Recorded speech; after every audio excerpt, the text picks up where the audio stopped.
కాసేపట్లో పెళ్లి, చుట్టాలు బంధువులతో ఇల్లంతా హడావుడి. అందంగా ముస్తాబైంది ఆ చిన్నారి పెళ్లి కూతురు. ఆ సందడి మధ్య నుంచి మెల్లగా బయోమెట్రిక్ మిషన్ పట్టుకుని బయలుదేరింది.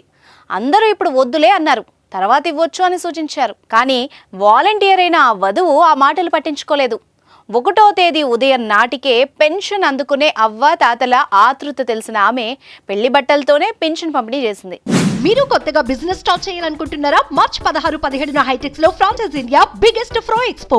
అంతేకాదు, మిగిలిన వాళ్లకి పెళ్లైన తెల్లారే పెన్షన్ పంచేందుకు విధుల్లో చేరి శబాష్ అనిపించుకుంది.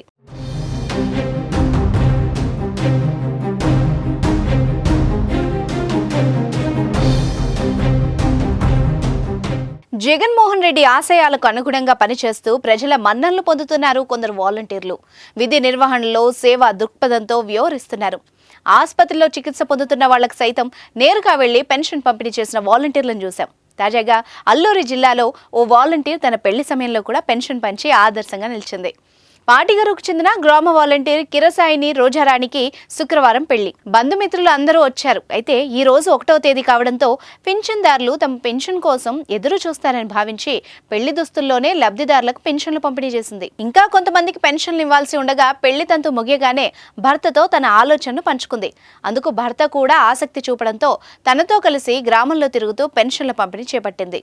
గ్రామస్తులు కొత్తగా పెళ్లైన జంట చేస్తున్న సేవను అభినందించి కొత్త జంటను ఆశీర్వదించారు.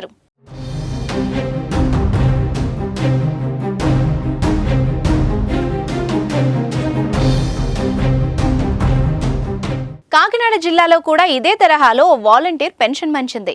సామర్లకోటలోని 20వ వార్డు 1వ సచివాలయానికి చెందిన వాలంటీర్ చిట్టుమూని దుర్గాదేవికి శనివారం పెళ్లి కాగా పెళ్లి కూతురు ముస్తాబులోనే విధులకు హాజరై పెన్షన్ పంచింది. వైసీపీ అధికారంలోకి వచ్చాక వైసీపీ వాలంటీర్ వ్యవస్థను తీసుకొచ్చింది. సంక్షేమ పథకాలను నేరుగా లబ్ధిదారుల ఇంటికే వెళ్లి వాలంటీర్లు అందించనున్నారు. 1వ తేదీ ఉదయం లబ్ధిదారులకు ఇంటికే నేరుగా వెళ్లి పెన్షన్లు అందించే ప్రక్రియ వల్ల ఎంతో మంది వృద్ధులకు మేలు కలుగుతోంది.